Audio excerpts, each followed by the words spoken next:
नमस्कार। प्रादेशिक समाचार के साथ मैं पूनम करकेट्टा। पहले मुख्य समाचार। प्रधानमंत्री नरेंद्र मोदी आज वीडियो कॉन्फ्रेंसिंग के जरिए नई दिल्ली में संसद सदस्यों के लिए बनाए गए बहुमंजिला फ्लैटों का उद्घाटन करेंगे। मुख्यमंत्री हेमंत सोरेन ने कहा, कोरोना महामारी को लेकर राज्य सतर्क, आमजनों से सरकार द्वारा जारी दिशा निर्देशों के पालन की अपील। राज्य में कोरोना से स्वस्थ होने वालों की दर 96.98% हुई। अब तक 1,04,229 लोग संक्रमण से हुए मुक्त। और राजधानी रांची समेत राज्य के कई जिलों में बढ़ी ठंड, 2 दिनों में तापमान में 6 डिग्री तक गिरावट। और अब समाचार विस्तार से। कोविड-19 महामारी के खिलाफ देश एकजुट होकर लड़ रहा है। आप भी हमारे साथ सुरक्षा और बचाव के 3 आसान एहतियाती उपायों का संकल्प लें। मास्क पहनें, 2 गज की दूरी है जरूरी, सुरक्षित दूरी बनाए रखें, हाथ और मुंह साफ रखें। प्रधानमंत्री नरेंद्र मोदी आज सुबह 11 बजे वीडियो कॉन्फ्रेंसिंग के जरिए नई दिल्ली में संसद सदस्यों के लिए बनाए गए बहुमंजिला फ्लैटों का उद्घाटन करेंगे। ये फ्लैट नई दिल्ली में डॉक्टर विश्वंभर दत्त मार्ग पर बनाए गए हैं। 80 वर्ष से अधिक पुराने 8 बंगलों के स्थान पर 76 फ्लैटों का निर्माण कराया गया है। कोविड-19 के दुष्प्रभाव के बावजूद इन फ्लैटों का निर्माण कार्य निर्धारित समय सीमा के भीतर किया गया और इनके निर्माण में स्वीकृत लागत से करीब 14% बचत की गई। इन फ्लैटों के निर्माण में कई हरित निर्माण तकनीकों का इस्तेमाल किया गया है। इनमें राख और मलबे से बनी ईंटें, ताप की रोकथाम के लिए डबल गेज्ड विंडो और ऊर्जा की दृष्टि से किफायती एलईडी लाइट फिटिंग्स, बिजली की कम खपत के लिए वीआरवी प्रणाली, वर्षा जल संरक्षण प्रणाली और रूफ टॉप सोलर प्लांट शामिल हैं। लोकसभा अध्यक्ष ओम बिड़ला भी इस अवसर पर मौजूद रहेंगे। मुख्यमंत्री हेमंत सोरेन ने कहा है कि कोरोना महामारी के दौर में झारखंड पूरे देश के लिए उदाहरण बना। कोई भय नहीं फैला और भूख से किसी की मौत नहीं हुई। कई राज्यों की स्थिति भयावह हो चुकी है। स्थिति सामान्य होने के बाद महामारी का तीसरा अध्याय प्राप्त सूचनाओं के आधार पर खुलता नजर आ रहा है। उन्होंने कहा कि राज्य के सामने नई चुनौतियां हैं और सरकार राज्य में जनजीवन सामान्य करने में जुटी है। श्री सोरेन ने कहा कि कोरोना के खिलाफ जंग को आमजनों के सहयोग से जीता जा सकेगा। उन्होंने आमजनों से अपील की कि जब तक इसका पुख्ता इलाज न हो तब तक सरकार द्वारा जारी निर्देशों का पालन करें। मुख्यमंत्री ने कहा कि कार्यपालिका और विधायिका के सहयोग से हम महामारी के बीच सफलता से आगे बढ़ रहे हैं।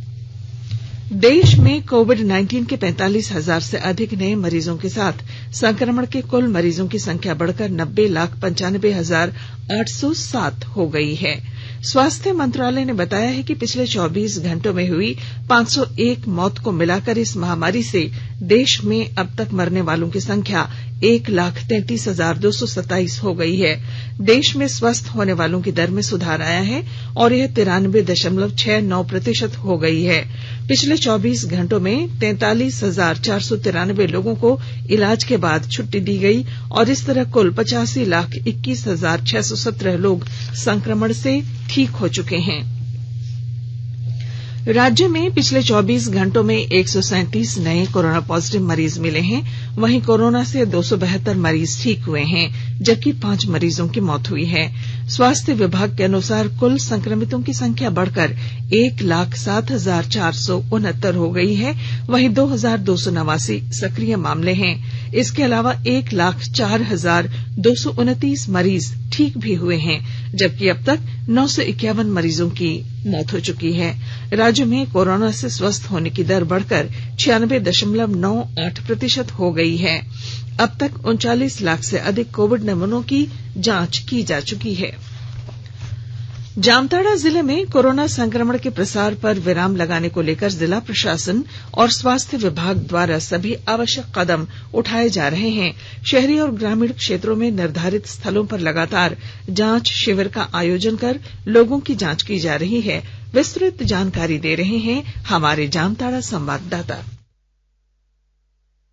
जामताड़ा जिले में कोरोना संक्रमण के प्रसार पर विराम लगाने को लेकर जिला प्रशासन एवं स्वास्थ्य विभाग के द्वारा सभी आवश्यक कदम उठाए जा रहे हैं। शहरी एवं ग्रामीण क्षेत्रों में निर्धारित स्थलों पर लगातार जांच शिविरों का आयोजन कर लोगों की कोरोना जांच की जा रही है। इस दौरान कोरोना से बचाव को लेकर लोगों को मास्क पहनने, हाथ मुंह की सफाई, सामाजिक दूरी सहित सरकार के गाइडलाइन का अनुपालन करने के लिए लोगों को प्रेरित किया जा रहा है। जाँच अभियान के दौरान अब तक 98,538 नमूनों का संग्रह जबकि 91,487 नमूनों की जांच की गई है। जांच के दौरान 1,166 लोगों में संक्रमण की पुष्टि हुई है, जबकि इलाज के बाद स्वस्थ हुए 1,123 लोगों को अस्पताल से छुट्टी दी जा चुकी है। 42 संक्रमितों का इलाज कोविड-19 अस्पताल उदलबनी में किया जा रहा है। सुभाष प्रसाद सिंह, आकाशवाणी समाचार, जामताड़ा।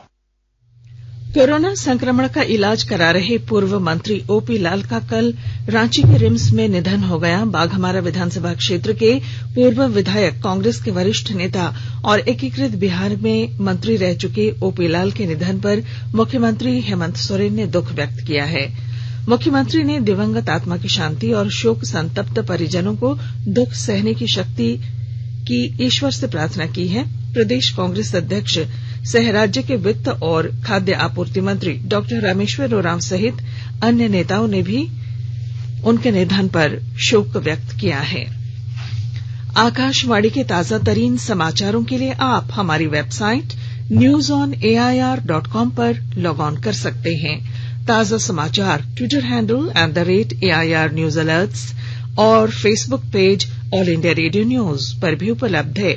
आप प्रादेशिक समाचार एकांश के ट्विटर हैंडल @AIR News_Ranchi और Facebook page AIR News Ranchi के अलावा YouTube channel regional news unit Ranchi पर भी हमारे बुलेटिन सुन सकते हैं। प्रादेशिक समाचार आप आकाशवाणी रांची से सुन रहे हैं और अब पेश है कोरोना से बचाव के कुछ संदेश।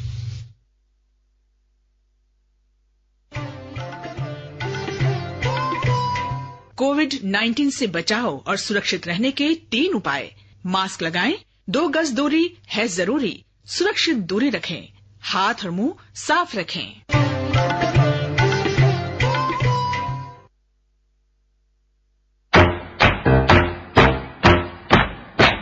चलो मिलकर इस शुरुआत करें, चलो एक फैसला आज करें, मास्क नहीं तो टोकेंगे, कोरोना को रोकेंगे, चलो एक इरादा करते हैं, चलो कुछ वादा करते हैं, मास्क नहीं तो टोकेंगे, कोरोना को रोकेंगे।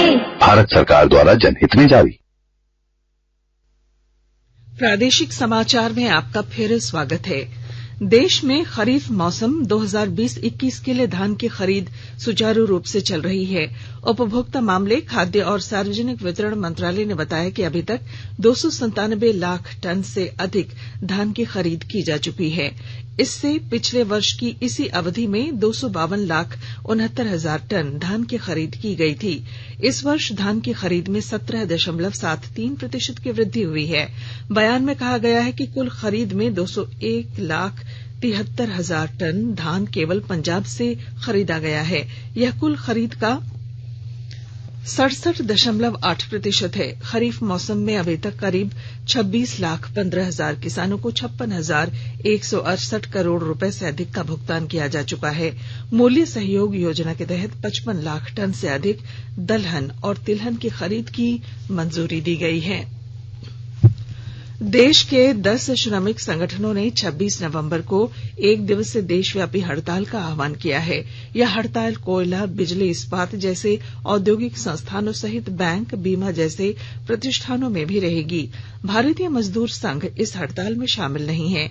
इन श्रमिक संगठनों की 12 सूत्री मांगों में कमर्शियल माइनिंग के तहत कोल ब्लॉक की नीलामी का मुद्दा भी शामिल है। स्टेट बैंक के अलावा सभी व्यावसायिक बैंक और ग्रामीण बैंक बंद रहेंगे। राज्य के 10,000 बैंक कर्मी भी इस हड़ताल में शामिल होंगे। इधर कोल इंडिया लिमिटेड के अध्यक्ष सह प्रबंध निदेशक प्रमोद अग्रवाल ने हड़ताल में शामिल न होने के लिए एक अपील जारी की है। उन्होंने कहा है कि कोल इंडिया को आवंटित किसी भी कोल ब्लॉक की नीलामी नहीं की जा रही है। सीआईएल के पास 463 कोल ब्लॉक हैं। 329 परियोजनाएं पाइपलाइन में हैं। चेयरमैन ने कहा कि हड़ताल की मांगों में नीतिगत निर्णय शामिल है। उन्होंने कहा कि इस हड़ताल में भारतीय मजदूर संघ शामिल नहीं है। विद्युत विभाग बिजली बिल बकायेदारों के विरुद्ध आज से रांची में फिर एक बार अभियान शुरू करने जा रहा है।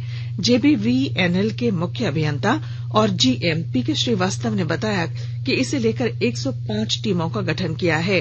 टीम बकाया वसूली और बिल जमा नहीं करने वालों का बिजली कनेक्शन काटने का काम करेगी। उन्होंने अपील की है कि 5000 से ऊपर बकायेदार अपना बिजली बिल जमा कराएं। सिमडेगा जिले में प्रशासन द्वारा लोगों को बेहतर स्वास्थ्य सुविधा उपलब्ध कराने के लिए तैयारी शुरू कर दी गई है। मेडिकल कॉलेज के निर्माण को लेकर प्रशासन द्वारा स्थल का निरीक्षण किया गया। पेश है हमारे संवाददाता की रिपोर्ट। झारखंड के सीमावर्ती जिले सिमडेगा में लोगों को बेहतर स्वास्थ्य सुविधा उपलब्ध कराने के लिए एक बड़ी पहल की गई है। जिले के ठेठईटांगर प्रखंड अंतर्गत अंबापानी में मेडिकल कॉलेज निर्माण की कवायद शुरू हुई है। इसके लिए 125 एकड़ जमीन चिन्हित की गई है। बताया गया कि स्वास्थ्य विभाग की तकनीकी टीम के द्वारा जांच के बाद भूमि हस्तांतरण का कार्य होगा। अनुमंडल पदाधिकारी महेंद्र कुमार और ठेठईटांगर के प्रखंड विकास पदाधिकारी मनोज कुमार ने जमीन का निरीक्षण किया। अनुमंडल पदाधिकारी ने कहा कि यहाँ मेडिकल कॉलेज की शुरुआत होने से जनता को बेहतर स्वास्थ्य सुविधा मिलेगी। वर्तमान में लोग गंभीर बीमारियों के इलाज के लिए रांची या राउरकेला जाने के लिए विवश हैं। मनोज कुमार सिन्हा, मनु, आकाशवाणी समाचार, सिमडेगा। रामगढ़ जिले में तेज रफ्तार ट्रक ने पुराने NH 33 पर स्कूटी पर सवार 2 युवकों को रौंद दिया और फरार हो गया। दोनों लोगों की घटनास्थल पर ही मौत हो गई है। मौके पर पहुंचे थाना प्रभारी ने बताया कि नई सराय हॉस्पिटल कॉलोनी के सामने ये हादसा हुआ।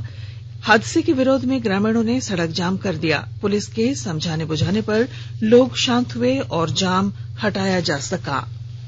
और अब मौसम। राजधानी रांची समेत राज्य के कई हिस्सों में न्यूनतम तापमान में गिरावट दर्ज की गई है। सुबह और शाम ठंडी हवाएं चलने से कनकनी बढ़ गई है। रांची में कल न्यूनतम तापमान 11 डिग्री सेल्सियस के करीब रिकॉर्ड किया गया। मौसम विभाग ने अगले 2 दिनों में राज्य के कई जिलों का न्यूनतम तापमान 10 डिग्री सेल्सियस से नीचे जाने का पूर्वानुमान व्यक्त किया है, जिनमें गिरिडीह, जामताड़ा, धनबाद, बोकारो, हजारीबाग, रामगढ़ और लोहरदगा जिला शामिल हैं। वहीं चिकित्सकों ने भी बदलते मौसम में सेहत को लेकर सतर्कता बरतने की सलाह दी है। और अब अखबारों की सुर्खियां। झारखंड में कोरोना संक्रमण को रोकने के लिए राज्य सरकार द्वारा की गई तैयारियों की खबर को आज लगभग सभी अखबारों ने प्रमुखता दी है। प्रभात खबर की सुर्खी है, कोरोना से जंग में देश के लिए मिसाल बना झारखंड। वहीं दैनिक जागरण ने लिखा है, कोरोना के सेकेंड फेज की आशंका को लेकर बढ़ी चौकसी, अलर्ट मोड में झारखंड भी। बिहार सीमा पर 10 लाख का इनामी नक्सली ढेर, इस खबर को हिंदुस्तान ने पहली सुर्खी बनाई है।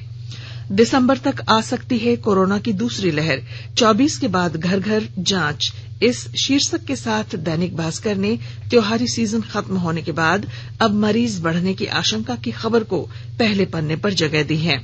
सांबा में पाकिस्तान अंतर्राष्ट्रीय सीमा पर मिली सुरंग, इस खबर को रांची एक्सप्रेस ने पहले पन्ने पर छापा है। पूर्व मंत्री समेत 5 कोविड मरीजों की मौत और 137 नए मामले, टाइम्स ऑफ इंडिया ने इस खबर को पहले पन्ने पर दी है। अमेरिका की कंपनी मॉडर्ना के सीईओ द्वारा कोविड वैक्सीन की कीमत का खुलासा करने की खबर को हिंदुस्तान टाइम्स ने पहले पन्ने पर प्रमुखता से प्रकाशित किया है। और अब बुलेटिन के आखिर में मुख्य समाचार। प्रधानमंत्री नरेंद्र मोदी आज वीडियो कॉन्फ्रेंसिंग के जरिए नई दिल्ली में संसद सदस्यों के लिए बनाए गए बहुमंजिला फ्लैटों का उद्घाटन करेंगे। मुख्यमंत्री हेमंत सोरेन ने कहा, कोरोना महामारी को लेकर राज्य सतर्क, आमजनों से सरकार द्वारा जारी दिशा निर्देशों के पालन की अपील की। राज्य में कोरोना से स्वस्थ होने वालों की दर 96.98% हुई। अब तक 1,04,229 लोग संक्रमण से हुए मुक्त। और राजधानी रांची समेत राज्य के कई जिलों में बढ़ी ठंड, 2 दिनों में तापमान में 6 डिग्री तक गिरावट। और इसके साथ ही आकाशवाणी रांची से प्रादेशिक समाचार का ये बुलेटिन समाप्त हुआ। नमस्कार। सुरक्षित रहिए और सुनते रहिए आकाशवाणी।